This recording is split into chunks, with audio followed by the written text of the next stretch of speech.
Welcome back to Listen Up Podcast at Grace Christian University. Hey, welcome back to the Listen Up Podcast. We are so glad that you chose to listen up today. How are you doing? I'm tired. You are tired. Very tired. I'm tired as well. I'm too tired. Like a bicycle. Oh my gosh, get off the dad jokes.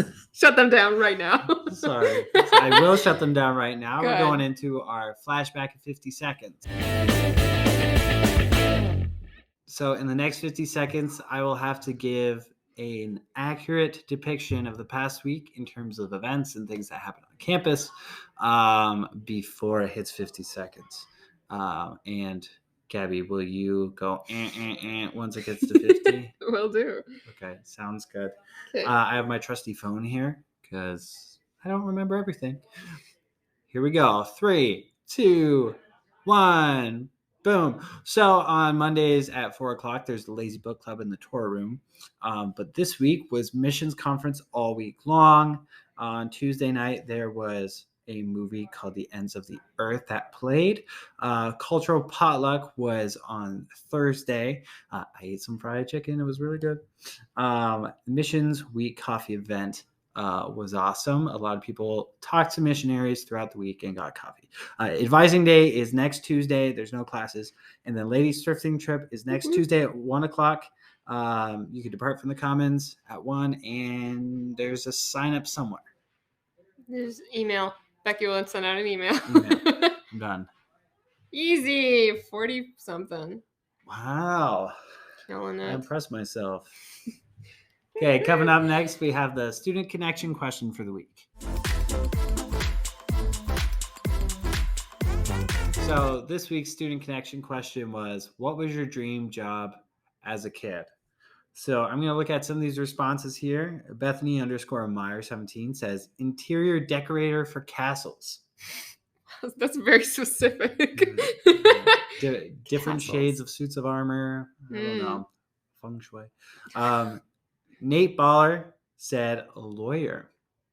An RA is pretty similar. Courtney Graffizzle said being a missionary. Hannah M. Jones said a veterinarian. And Maddie Hoker said, I wanted to be a cat when I grew up. Rachel.level4 said hairstylist. So getting on the topic of what we wanted to be when we grew up, there was a very short time that I wanted to be a hairstylist. Really? Like legit? I'm talking 30 minutes. That's how long I wanted to be a hairstylist for. Well, I'm glad that you figured that out so quickly. Wow. How about you? Well, I actually wanted to be an actress. And fun fact, I hate being in front of the camera. So I don't know where I thought that was a good idea. But I learned, I figured it out. So we're here. And I'm still in front of a camera and I don't love it. But it's okay. She's doing it. I'm doing it. I remember I wanted to be a tennis player once. Why were you not on the tennis team? Because, I guess we had it when I was graduating, but I couldn't ruin my reputation by playing tennis poorly. Oh, poorly, not because of tennis. No, not because of tennis, no. And we do have a tennis team. We do. You're wondering it exists. That. We need guys. Please join. Mm-hmm. Otherwise, they'll disappear. Oh. The tennis team will disappear. Tennis team. Like when I wanted to be a magician as a kid. Oh. Mm-hmm. That disappeared not as quickly as the tennis or hairstylist dream. Okay. That's, I guess, I don't know if that's good or bad. Coming up is an interview with the one and only Ashley Vang. So enjoy. Hey guys, today we have a guest who is a staff member who wears multiple hats around campus, none of which are top hats, but that's okay. I guess we'll let that pass. So we're here with Ashley Vang. Thanks for joining us. Thank you for having me. So explain to our viewers and listeners what those hats are. Yeah. So, first and foremost, I work full time on campus as the assistant director of facility services. So, as you guys know, you see me around campus quite a bit with our students. And so I help manage anywhere from 10 to 15, maybe at most 20 students on campus. And they help us clean the campus, make it look nice, attractable, and just making sure that, things are going well in the restrooms and the dormitories, in the dining halls, that sort of stuff. And then the other side to that hat of that full-time position is I help manage a lot of our events that happen on campus. Hmm. So event coordinating, scheduling, Google Calendar. I know we've talked about that a lot this year. So yeah, you could see me doing those things at least on a full-time basis. And then I also coach women's basketball. So um, another one of those hats that I've been wearing for a couple years now, and I just love it. Awesome. So, in total, how long have you been working at Grace for?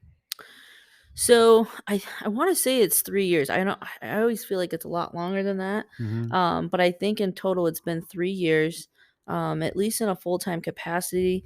I just completed my fourth season here for basketball, though.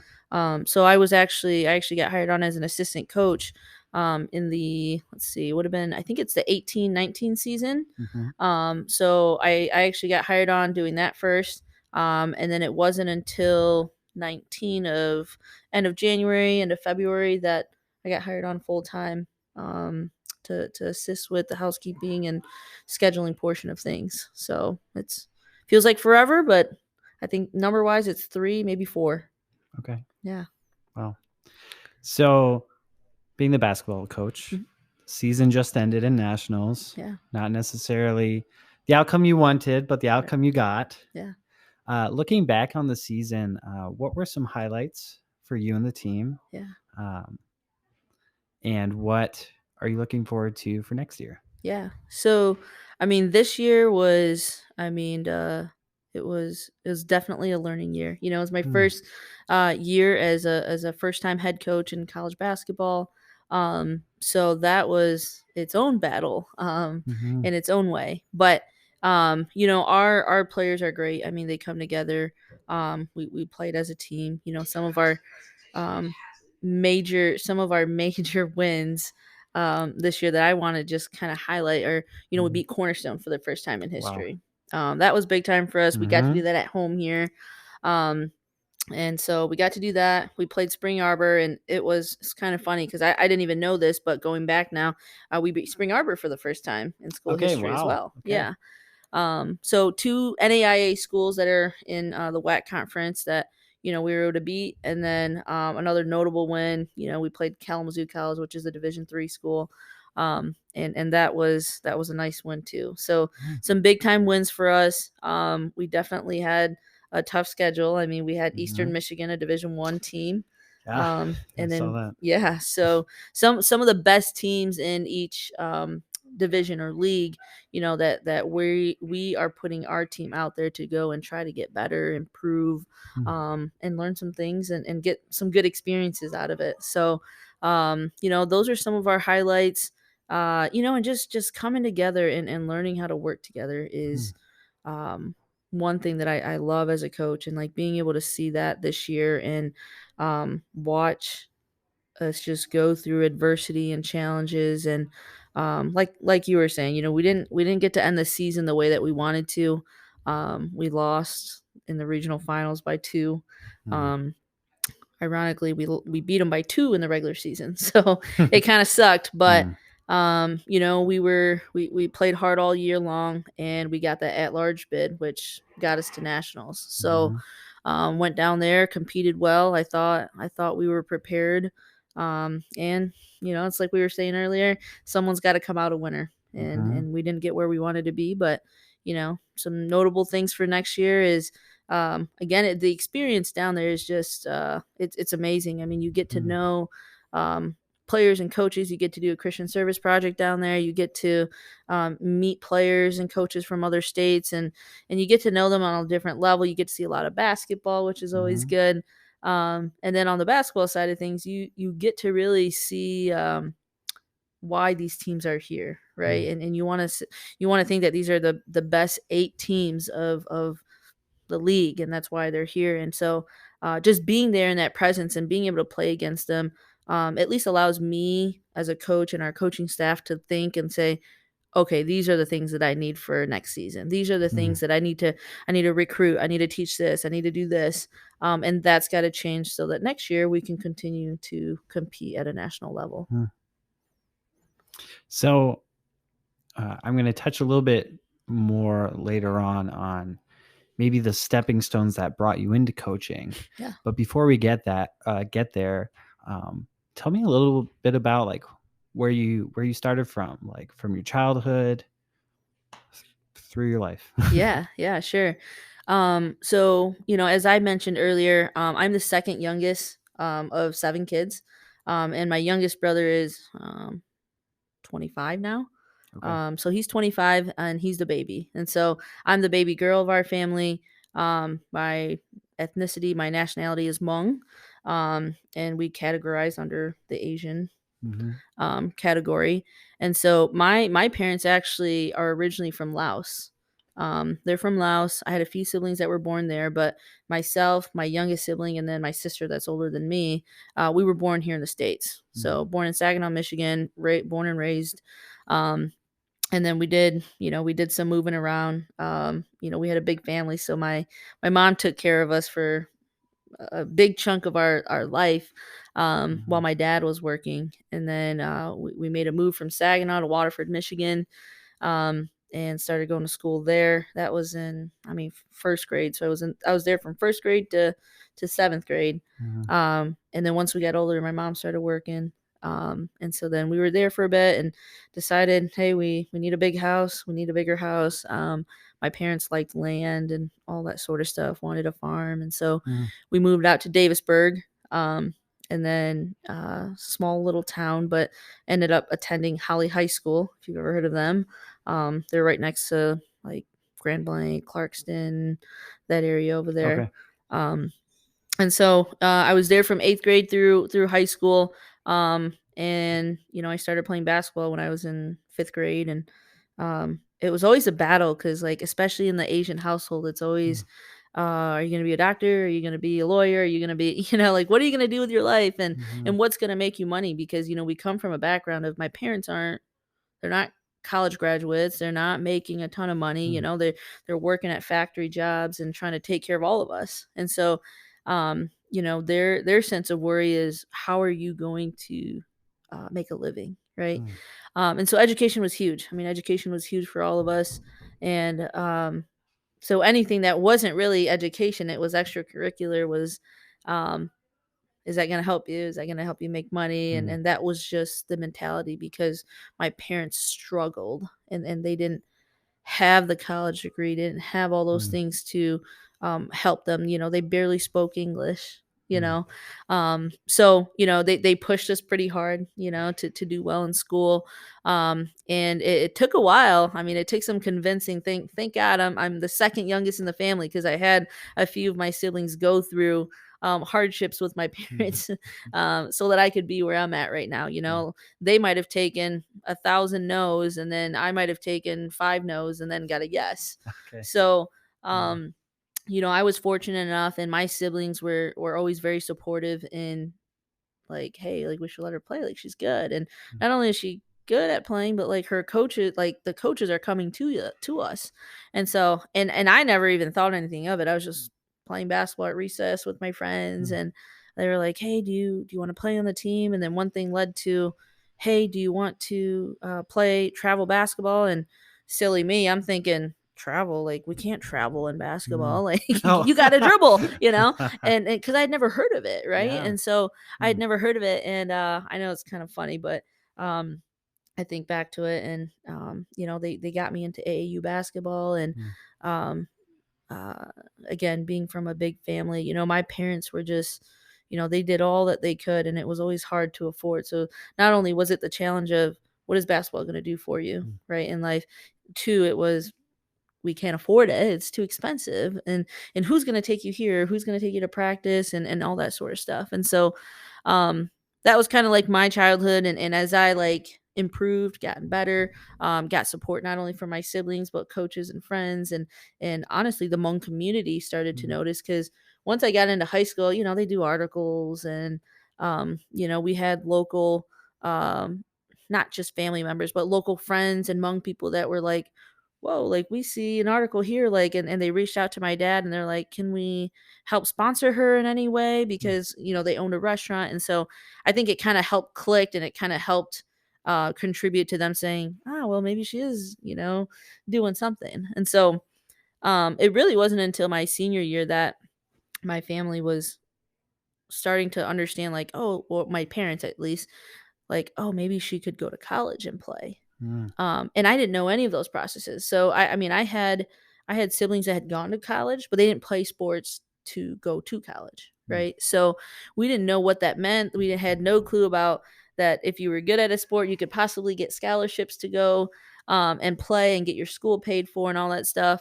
And so once we kind of got there, my parents were like, oh, well, let's go on visits. And so, I mean, long story short, I didn't play college basketball, but I really wanted to get back into the game and to pay it forward. And for all the coaches, my siblings, my family members, aunts and uncles, cousins, friends, all the people that helped me, like that's one reason why I coach today, is because I want to be able to help people too.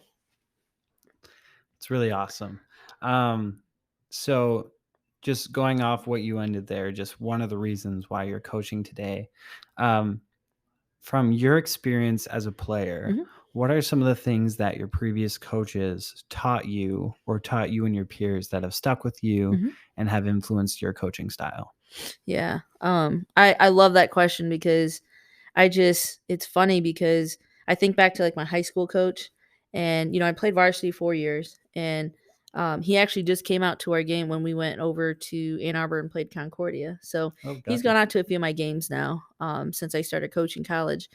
And he goes, what did he say? He said, man, I just miss coaching you guys and all that stuff. Do you remember this? Do you remember that? And I was like, I do. And then he was kind of giving me advice, like, hey, you should run this drill to help, to help you guys hang on to the ball, to help pressure, all that sort of stuff. And I look at him, I was like, you have no clue. You have no clue how much of the things that I use from when I played, from when I played for you. And so, my high school coach, Dave Hall, I mean, he was a great, great guy, not just a coach, but he did a lot of things for me that I still do today. I still reach out to him. We still talk. We still talk ball. He'll come out, he'll visit, we'll get dinner if he's golfing on this side of the state. And so he's done a lot for me, and he was one of those guys that really went to bat for me both on and off the court. And so some of that I take from him, and I say, like, a coach isn't just a coach. A coach is someone that, they say the quote is that a coach will impact more people than the normal person would in a lifetime, right? And I truly believe that. And so with him coming out and all that sort of stuff, I base a lot of my stuff off of him, not just basketball wise, but just life lessons, And then I have an AAU coach, Tom McMahon, who I mean, he was a great guy. I mean, when my parents couldn't afford to send me to AAU, all that sort, like, he was the one helping, or he was the one helping fundraise, or he was the one driving me to practice and all this sort of stuff. And so where I am today is because of that. Like, people helped me. Like, God placed people in my life to help me. And not one person ever said, you owe me this. And in fact, I remember the term, pay it forward. Like, one day, just pay it forward, and not just pay it forward to my kid or someone that I know, but just pay it forward. And that stuck with me. And so, if anyone asked me today, like, that's the reason why. And I've had a lot of coaches, but those two are the ones that really, really stick out to me. So along with that progression through your life, through learning more about the sport, participating in the sport, getting this desire to coach based on, your personal experiences, plus, the mentorship of coaches before, when did you first commit your life to Jesus, and how did that how did that go along with those other progressions in your life? Yeah. So it's funny, and I keep laughing because I'm thinking, how do I shorten this up and get straight to the point? Because each one of these uh, topics are just, you can go so in depth with it. But I actually grew up in a family that, like my parents still don't know Christ. They still haven't Hmm. accepted Christ. Um, Now I believe that God is working very hard in my family because every single one of my siblings have married into um either into or married someone that was a Christian. Wow. And the ones, well, half of us have become Christians since. Hmm. So growing up, my parents, they actually let us go to church because my grandparents went to church. So we went to a Baptist church, and they let us go to Sunday school, do all those sort of things. But I mean, we were so young, and we also didn't live in a Christian household. So it's like you didn't really know much. You didn't really know much about trying to grow your relationship. We knew that there was God. We knew that we prayed. We knew that we did those things.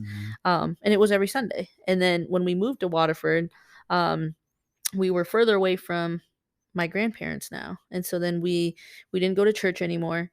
And then when I started dating Dan, who's my husband, Shout out to of Dan. yeah, shout out to Dan, 9 years, 10 years at the end of March here. Wow, Yeah, congratulations. thank you. He came into my life, and he grew up in the church. Mm. So, God strategically, got us, and we met, and now we're together, and so he's a huge reason why I've come to Christ. And so, Hmm. I think there's a lot of battles in between there, but he's the one that really kind of, okay, like there's more than just I believe in God, and I'm not going to do this, and I'm not going to do that, and there's sin, and there's all this sort of stuff. I mean, when I say relationship, like he is the one who brought me to it. Mm. And I mean, it's a great story, and like his parents have been, alongside me the entire way, Mm. and I just remember us having the conversation of getting married, and my mother-in-law was just like, are you going to get baptized? But I do remember this conversation being very tough because I'm a baby, right? I'm a Mm. baby, and Yeah. and this entire process of believing in Christ, and really trying to create a relationship with him. And I just like, I don't even know what that means. Yeah, I mean, I know what it means, but Mhm. I don't know, and I don't know if I'm ready. And do I have to check off a bunch of things to be ready to be baptized? Do I have to, all this sort of stuff, and accept Christ into my life, and all this stuff. And so then I just remember, because my husband was there in that conversation. I remember us leaving that conversation, and I was just confused. I didn't know what was going on. And all my husband said was like, I don't want you to get out of that conversation that you have to get baptized tomorrow, or that you have to accept Christ tomorrow because my mom said so. Mm. Like, this is your journey, and you have to pray about it, but you have to also want this. And so I just remember that conversation, and it felt really good and comforting to me that, like, my husband, who has put Christ first in his life, um you know says to me, like, this is your journey, like, don't force anyone to um make you believe in something, or to push you into doing something when you're not ready. And I did. I prayed a lot about it. And we lived in Akron for a little bit, for about a year and a half, when this all happened. And then we moved back out here, to Allendale, and I finished school at Grand Valley. And when we moved back out, we are trying to figure out, hey, like, we need to find a church home. And so then my cousin, um, she attended North Point Bible College, Hmm.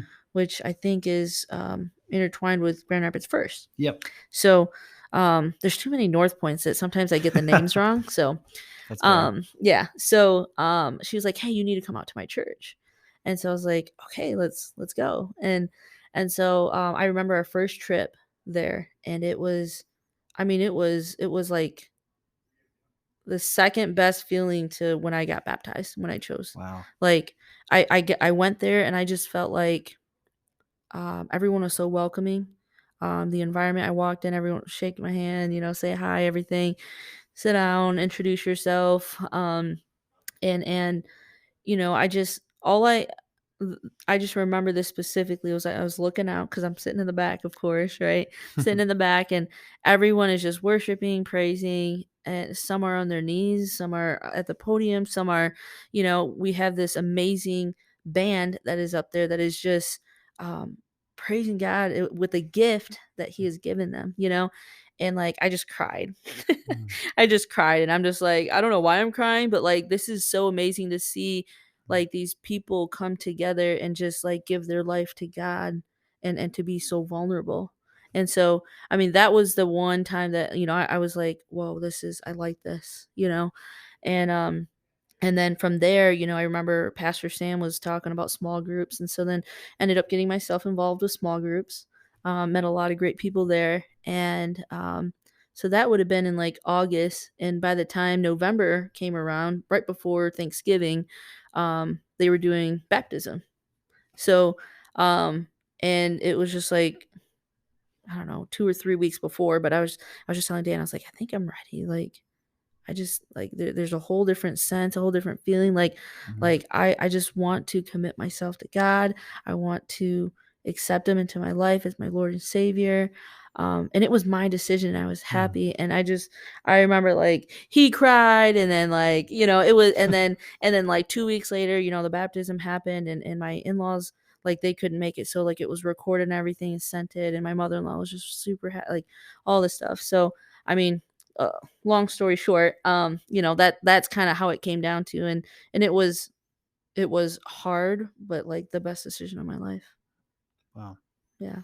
That's really awesome that um, that your husband didn't force it and he was very gracious with it Mhm. and just patient. And then when you had that moment of just realization, you're like, this is something I want to be a part of. Mhm. That's very inspiring to hear on both sides. Yeah. Just patience and then devotion. That's really awesome. Yeah. So you mentioned that you moved back into the area and then you came to Christ. So how did you find out about grace?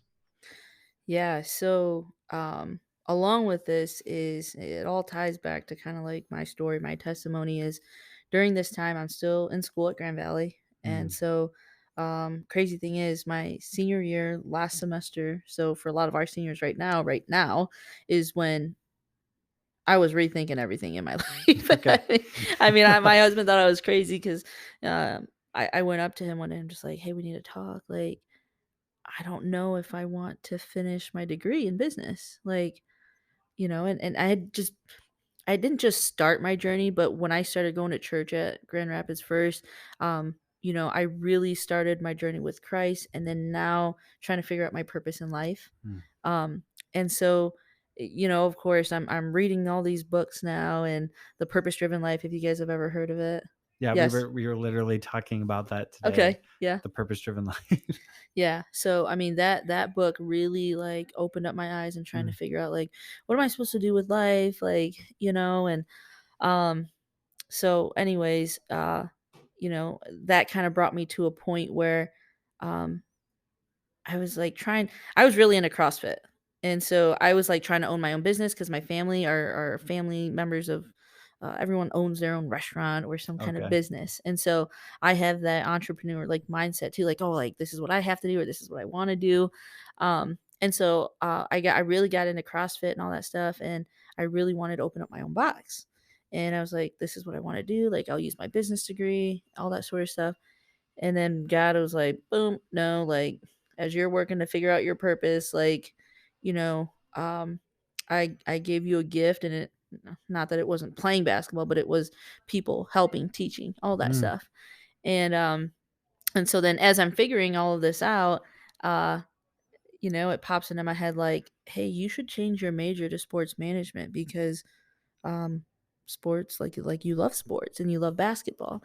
So then I didn't do it. I talked to my advisor and he talked me out of it. And he said, hey, if you want to be a coach or athletic director one day, like business is very marketable. And so, I went to school for the next 2, 3 months, and then I finished up with my business and supply chain management, and I didn't change. But what I did do with that was, I nixed the whole box, CrossFit box, and I got back into coaching. Hmm. So then I got back into coaching, and I started coaching a local AAU team, Michigan Basketball Academy, fifth graders.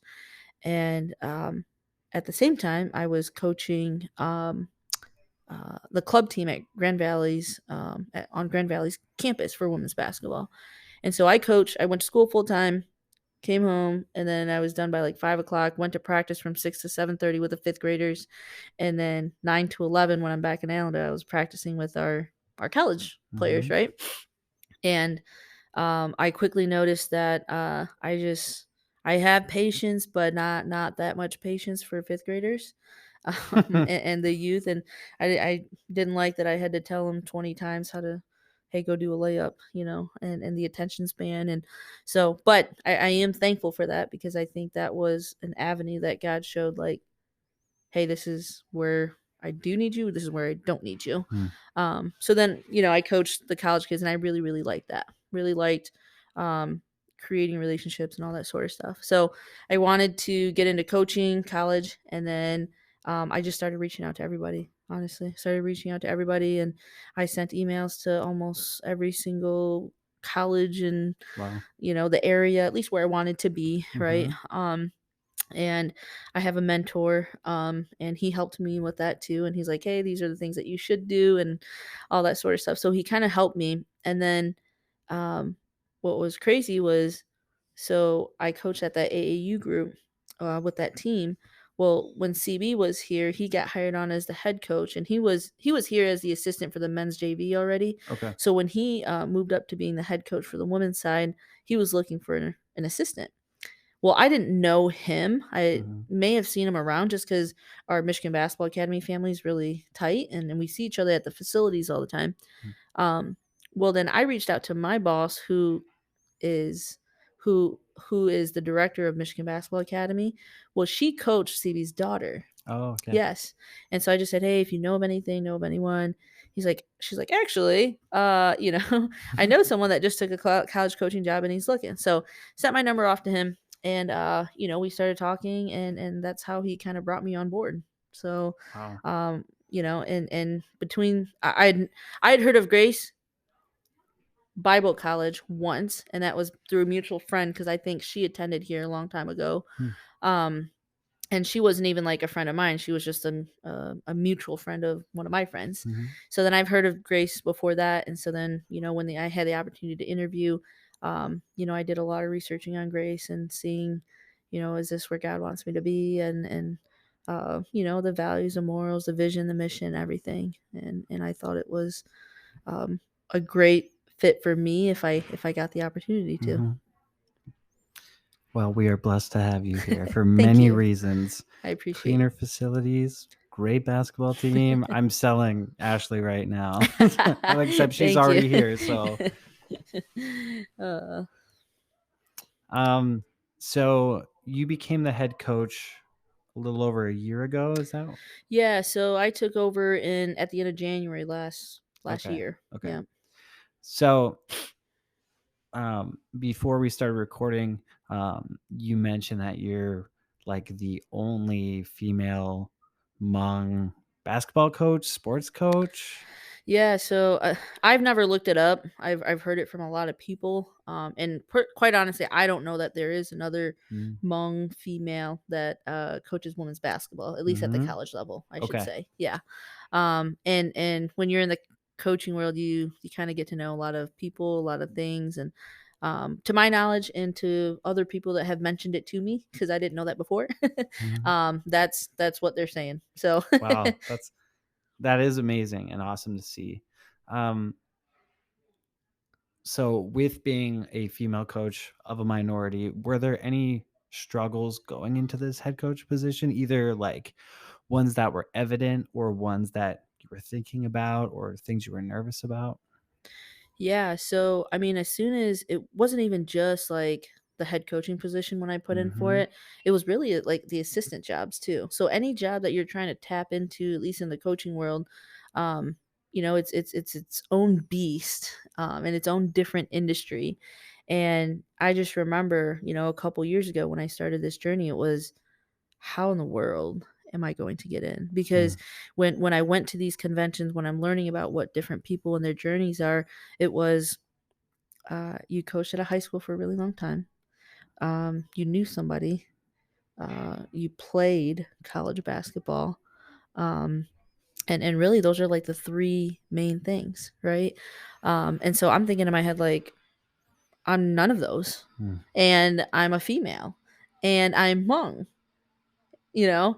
And so I'm thinking, wow, I feel like the odds are definitely like against me right now. Like, how do I do this? And so obviously, you know, I think some of it was, I don't like to say luck. I know I say luck, but I know that, like, you know, God has this planned exactly the way that he wanted it to be. But you know, if we're talking in conversation, like, I like to say luck sometimes, because it kind of just, it fell in the way that it did. And you know, I had a great opportunity from CB when he brought me on board, and it was never about, did you play college basketball? Did you coach X amount of years? What can you, what experience do you have? What can you bring to the table now? And can it make us better?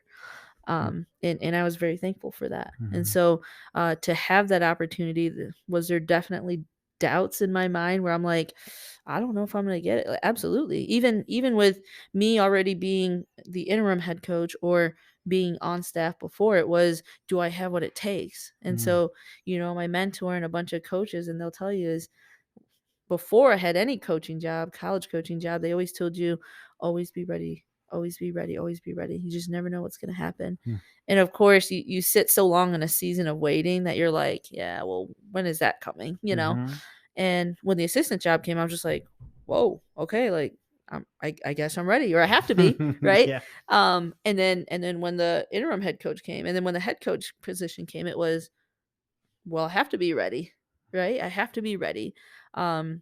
And so, yeah, I mean, definitely had some doubts, and thinking that some of that stuff could hinder me getting into the business, and even, you know, in the NAIA level and the NCAA level, I still think about some of that stuff. You know, it doesn't matter where you're coaching or where you're trying to go into, but it's definitely still something like on my mind where it's like, wow, like, how in the world, you know, did I get this? So Wow. So just one last question before we end our interview here. What would be one piece of advice that you could give to, you know, a college student, maybe even a recent grad, who they're not necessarily playing ball after college, but they're considering coaching, or there's an opportunity? What advice do you have for someone like that? yeah, I get asked this quite a bit, and I feel like I always have a few things to say about that. One, don't do it for the money.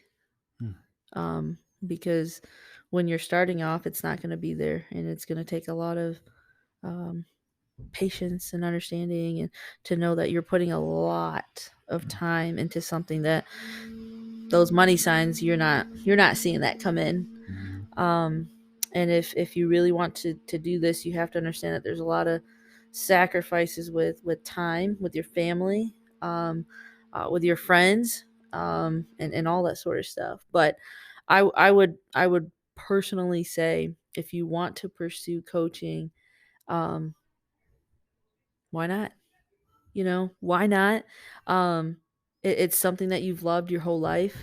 And you've played to this level, and if you want to continue giving back to the game, the same way that you put your heart into the game playing, put your heart into it coaching. But you do have to understand that there's a huge difference between being a player and being a coach, so those roles. But you know, I always say, dream big, and if you want to coach, know that it's going to take a lot of work. But don't ever let anyone tell you that you can't do something, is what I like to tell my players.